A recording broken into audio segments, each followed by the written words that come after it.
पोलिसांना त्या ठिकाणी आयुक्तांना विचारलं की ही परवानगी का दिली नाही, कारण कोणीही मोर्चाला परवानगी मागितली तर आपण परवानगी देतो.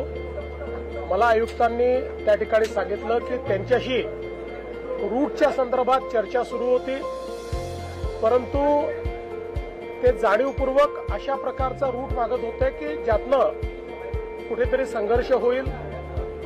आणि पोलिसांचं म्हणणं असंही होतं की या संदर्भात काही लोकांच्या संदर्भात त्यांच्याकडे काही इनपुट्स आले होते की त्यांना त्या ठिकाणी वेगळ्या प्रकारची काही कारवाई करायची आहे.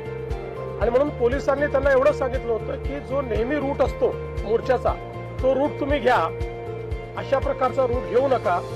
पण त्यांनी त्याला नकार दिला. त्यांनी सांगितलं आम्ही हाच रूट घेणार, दुसऱ्या रूटवर आम्ही काही जाणार नाही. म्हणून पोलिसांनी ती परवानगी नाकारली असं मला आत्ताच सीपींनी सांगितलेलं आहे. तथापि जर मनसेच काय कोणालाही मोर्चा काढायचा असेल आणि परवानगी हवी असेल तर ती परवानगी मिळेल. मात्र आम्हाला इथेच काढायचा आहे, असाच काढायचा आहे, अशा प्रकारे कायदा आणि सुव्यवस्था बिघडवण्याकरता जर जाणीवपूर्वक प्रयत्न झाला तर ते योग्य नाहीये. शेवटी आपल्याला सगळ्यांना एकाच राज्यामध्ये एकत्रितपणे राहायचंय, आपल्या राज्याच्या विकासाचा विचार करायचा आहे. त्यामुळे योग्य रूट देऊन त्यांनी जर परवानगी मागितली तर ती परवानगी कधीही मिळेल, आजही मिळेल, उद्याही मिळेल.